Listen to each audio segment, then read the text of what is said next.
My name is Olaf. I'm a close friend and part of the family for decades, without sharing the bloodline, so to say.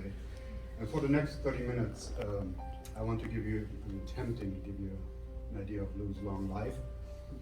Yeah, Faye and Eileen somehow have this unfounded confidence that I can do this. So, at his 50th wedding anniversary, I roasted Lou, and he loved it. He loved it so much that a few years ago he asked me to do his eulogy. When the day comes. Well, the day's here.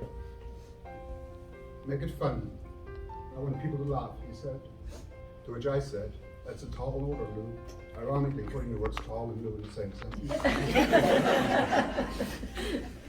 Just to put it in perspective how difficult it is. When people are asked about their fears, public speaking is the number one fear. Death is number two. So death came in second. At funerals, people are rather in the coffin than up here. Just appreciate it. Of course, one doesn't want the day to come, but I did think about it many times as his health started to fail. What would I say if I stood in front of you? When people ask me to tell them something that they did not know about me, I always said, my best friend is over 80 years old.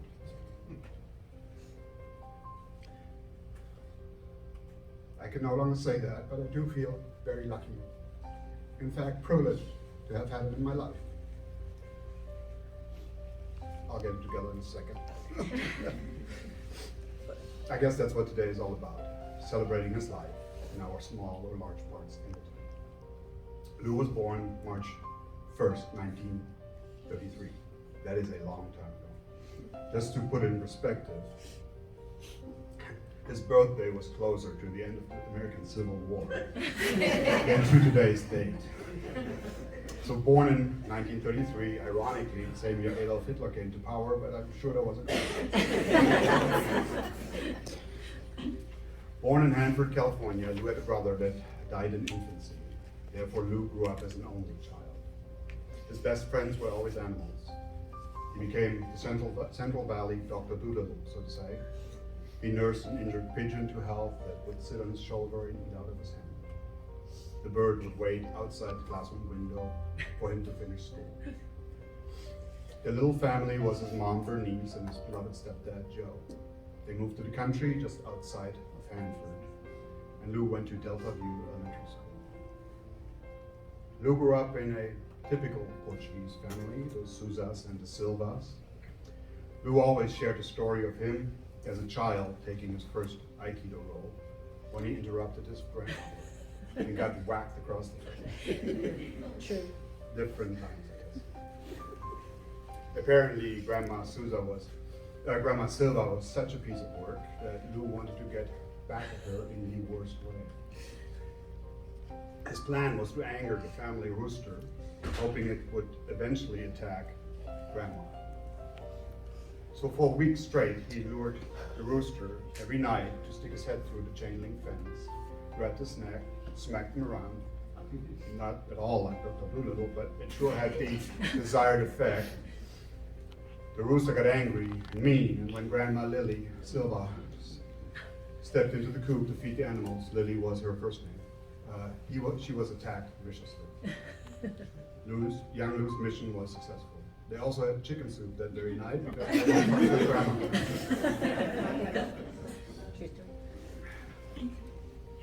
If you know your history, you realize that Lou went to school during World War II.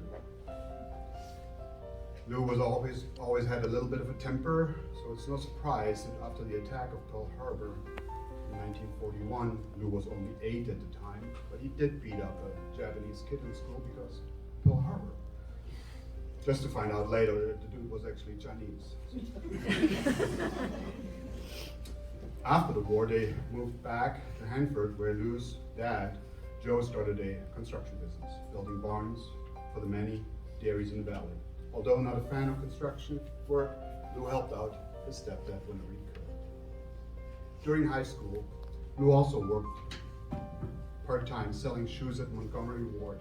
Unlike construction, selling shoes suited him since it is an activity much closer to the ground. That is a terrible joke, and I'd like to point out this is Eileen's contribution to this unit. However, as soon as he graduated, he enlisted in the Navy, and perhaps a small oversight in choosing the Navy because Lou couldn't swim. You'd think that'd be question number one on the Navy entry exam. Can you swim? Yes, no. But no. Let's put the guy on the aircraft carrier. He served on the USS Lexington and visited many places in Asia. And rumor has it that most Asians used to be tall. And I swear this comes straight from the horse's mouth. And he said this, that after he showed up and spread the joy, many of these poor people are now vertically challenged. He served for 4 years and then returned to Hanford, continued working in his dad's construction business. In town, Lou was known as Rico Suave, the ladies' man. The Valley's Hugh Hefner, so to say, minus the mansion, the money, and the magazine. He dated a woman named Alta Rice. Well, he wasn't into Alta all that much. Alta had a friend that would become the love of his life. Hanging out at a place called Kim's, he met a lady named Faye Netto. That was around 1957. They saw each other off and on around town at usual hangouts in Hanford. Not friends, barely acquaintances. But they happened to be at the same restaurant one day. Faye was drunk off her ass. Arguing with her soon-to-be ex-husband why he needs to go to hell, and explained in great detail how to get there. Lou and his friend witnessed the verbal beatdown, and Lou uttered the now famous following words to his friend: "I could never be with a woman like her." That was around 1959. Now both were single. Faye happened to work at a local movie theater, and so did Lou when he walked over with his famous swagger. They started a conversation, then a coffee, then a friendship, and eventually going steady. After dating for many months, Lou knew she was the one. Because rumor had it, he interviewed many possible applicants. But Faye was definitely the one.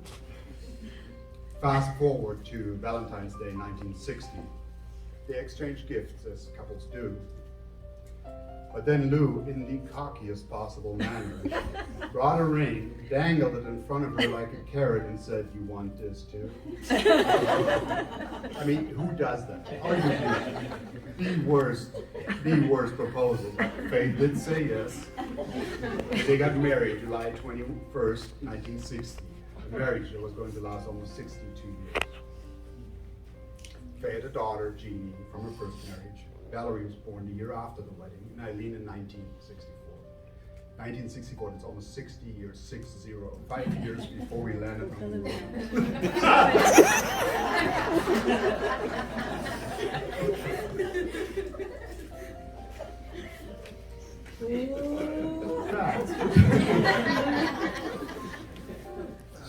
At one point, Lou even sold life insurance for the John Hancock insurance company. And this is true, his official title was Special Agent Louis G. Souza.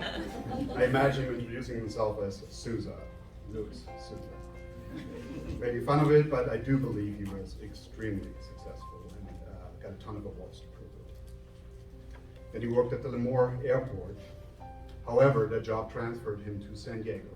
It was tough since most of his family was in Hanford. But they did make a life in Imperial Beach, Lou working for a company called Quick Trains. He was loading and unloading airplanes, a place where he accumulated his knot and tie-down skills. If you ever transported anything on a truck with Lou, you experienced his Spider-Man-like skills. Living in Southern California, he also started with Aikido. What an excellent idea for a guy nicknamed the Tasmanian Devil because of his short fuse. Just let's teach him how to hurt people better. Not sure how Faye approved of this, but too late now. His first teacher was a guy named Ben Sekishiro. Turns out, small world, because Ben also went to Hanford Elementary School, luckily 10 years earlier than Lou. Luckily, because friend was Japanese, and we all know his reaction. At the dojo, an 18-year-old kid named Craig Cries tried desperately to become his friend. Not at all creepy, he followed Lou, so much so that even the introvert Lou gave in and they became lifelong friends, and Craig is part of the family ever since. In the early 70s, Lou and Faye realized that raising 3 young kids and working full-time jobs is really for lazy slackers. So they bought a franchise to a 7-Eleven. Not instead of their current job, but in addition. Yes. I think I know why there's no 4th child. Yeah. Lou always said that first buying and then selling the store were professionally the two happiest days of his professional life. That may have had something to do with the fact that their little store got robbed 9 times at gunpoint in 4 years. America. Lou and Faye's family grew by his children having children. When Valerie had Joey, Amanda, and Josh, his beloved stepdad, Joe, passed in 1982, and his mom, Bernice, in 1984. About 1990, Lou retired due to health issues.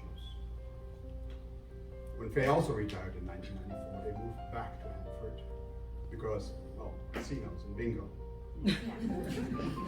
He would lead a life of leisure, but spent much of his time being an ambassador for Aikido. He waltzed into many unsuspecting dojos in Hanford, Fresno, and all over the valley, played the old man card and tossed people around. Yep. Throughout this time, Lou made many friends that became family. Obviously, Craig stuck around, but also JR, Michelle, Steffi, Anton, myself, Andrew, Mike, Jeff, and too many others. Masochist. When I lived with Lou and Faye for a while, I witnessed for a special friendship between two grown men outside of martial arts. A lifelong family friend named Bill Manzer came every day, sat for 3 hours with Lou, argued about politics, religion, history, and whatever could be argued every day. Often followed up by an evening phone call to tie up those loose ends. Just to start over the very next day, when Bill walked into the living room, sat on the sofa on Lou's left. Lou grabbed his coffee, leaned back in his recliner, and off they went, solving the world's problems in 2 different directions for the next 3 hours. I just loved witnessing that unique friendship between 2 men.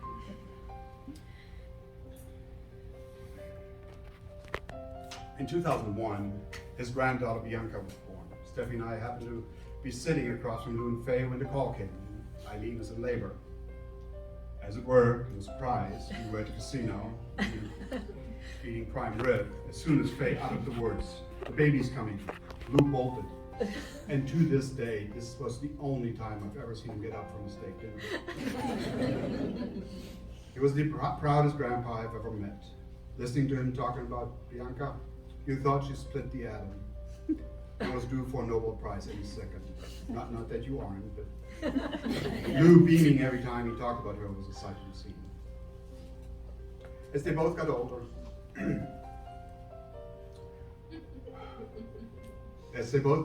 we were all thrilled when they decided to move to Southern California to be closer to John and Eileen. We, as in the family friends, weren't so thrilled at moving the house, 3 storage units, and 2 garages full of all these bargains and sales specials, but we did do it.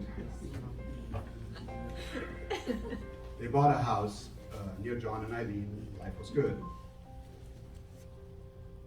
Speaking of John, Craig, JR, and I are often called the sons he never wanted. I'm pretty sure John is exactly the son he wanted.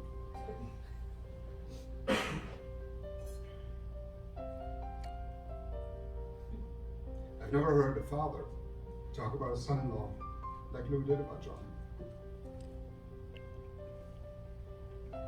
Their relationship was special, full of admiration and respect. Lou was beyond happy that he is his daughter's husband.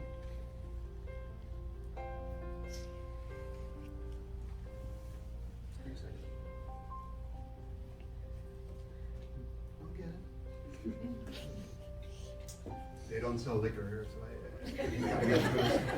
It would have been much easier.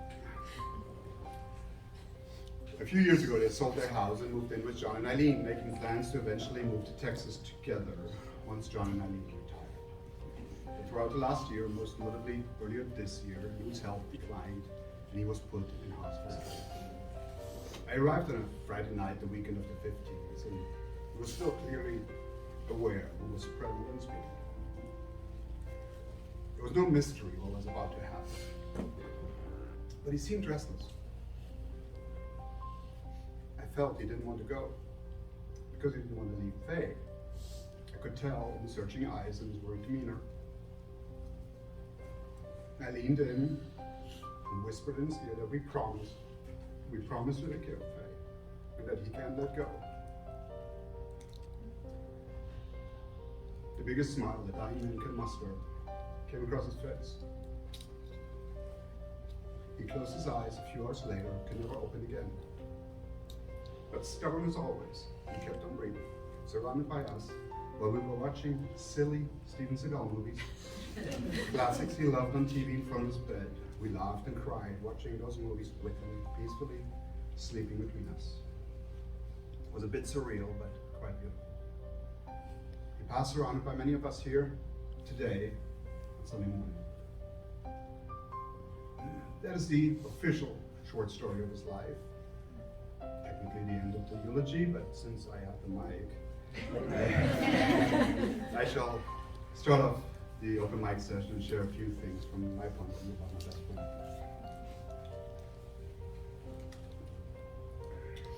Who had a hard childhood, taking care of a sick mother at a young age. The shadows of that experience often reached into conversation we had 70 or 80 years later. Taking care of his mom often kept him from going to school enough. He had no bachelor's or master's, yet he was incredibly educated, well-read and interested in life. He was one of those people that physically leaned in when you told him something. Genuinely interested, his eyes sparkled at a good conversation. There was one great certainty in his life, and it was his love for Faye. I've never met a man that loves his partner so deeply, so unwavering with such determination. She was the one. He told me once, if something happens to Faye, he'd never remarry. I had the best. There's no one that could come close. Lou considered Faye virtually in everything he did. Watching them love each other was straight out of a movie, classic novel. Many years ago, we gave them a wedding anniversary present, which I thought was fitting and described their relationship quite well to this day. Like a lion tamer would use, we bought them a chair and a whip. Because this loving, mischievous, flirting circus of a marriage had to go on. And go on it did for many more years. Lou was an avid chess player, like really good. And he never gave you a break. He took joy in just crushing you. According to Eileen, growing up, he didn't let his kids win unless they truly beat him, which they never did, so Lou kept it real. The only thing fake about Lou was his claim of being fluent in different languages. Inspired by Hogan Heroes, he yelled at his kids in German. Machen Sie die viele haben. The kids clicked their heels and waited for their orders, but as a German native, let me tell you, those words mean nothing. Lined up with each other. His Portuguese was pretty much limited to whatever cuss word he remembered from his childhood. And his claim of speaking Japanese went completely unchecked because we didn't know better. And he just mumbled, dozo. I didn't get to know Jeannie or Valerie, but I do know Eileen. Can I just mention that every time Lou spoke of Eileen, his chest got a little bigger, his back straightened out, and he got a bit taller. If there was a dictionary entry about a proud father, I would have had his picture next to it. Their relationship was constant teasing, genuine laughing, endless care, and so much love. Honoring him today as we do is only possible because she made it happen. Lou was proud how strong and uncompromising Eileen was, loving sharing stories about men trembling and running away when she came down the aisle of Target where she worked. They didn't run away, she married the slowest one, I guess. Lou loved to cook, and when he cooked for you, he would not hand you the food until it was perfectly seasoned, the right temperature, on a proper dish. I couldn't even talk him out of cooking for my dog Brutus, because in his mind, there's no way a Rottweiler would enjoy unseasoned meat. His concerns about everybody's safety was legendary. Having been mugged at gunpoint at his own store made him wary of strangers. His house turned into Fort Knox. I don't think I've ever met a person with as many flashlights as Lou had. The only thing he had more of was knives. Always on him, everywhere in the house. I'm pretty sure the Swiss Army would have been envious. But also, he checked the oil and tires of most people's cars in his inner circle. Whether they wanted to or not, he jiffy lubed everyone's car in the driveway. In fact, he sent one of Eileen's dates away without Eileen because his tires were worn. You're not going in that car. Every goodbye in his house included a, did you check the oil? He opened his door to Steffi and I, literally giving us the starting blocks for life in the US after coming from Germany. Lou and Faye became our American parents, giving us shelter, advice, co-signed for our first phone to start our credit history, the first dishes, cutlery, microwaves, chairs, so we had something to put in our apartment. All from that very stuff, 3 as in 3, or how you guys do it, 3. Storage units, full of those sales and marketing. We benefited, thank you. Lou and I pulled many pranks on each other, from harmless like shoelaces tied together, to disgusting like salted coffees and mustard layered cakes, to cruel like his favorite when he waited for me to take a shower, secretly sneaking into the bathroom, pouring a bucket of ice water over the curtain, delighted at the noises I then made. We pranked each other in ways that I've already forgotten, but that made him chase me in and around the house with anything that had a blade. Knives, swords, and at one point I'm sprinting down Washington Street with Lou behind me holding a, I kid you not, tree saw. It is safe to say that I only survived due to Faye intervening. In the past decade, when I had to work in Southern California, I made a point of spending the night at their house. Lou and I talked and burned the midnight oil many times. As people get older, they start living a lot in their memories, and I wanted to do something special for them.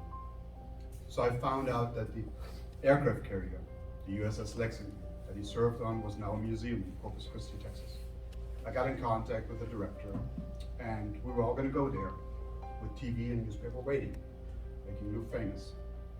But his health didn't allow for the long journey, so we did the next best thing. One of my favorite memories was a day we spent in San Diego, just him and I, driving down the memory lane, places he lived, where he worked, where he ate, where he trained. Then we got poke bowls and sat on the Midway aircraft carrier, which is the sister ship of the Lexington, so close enough, I thought. Given his health and age, somehow I knew that day was the closest we could get to scraping on the surface of his memories in real time. A good reminder to myself that putting things off to someday is a terrible strategy.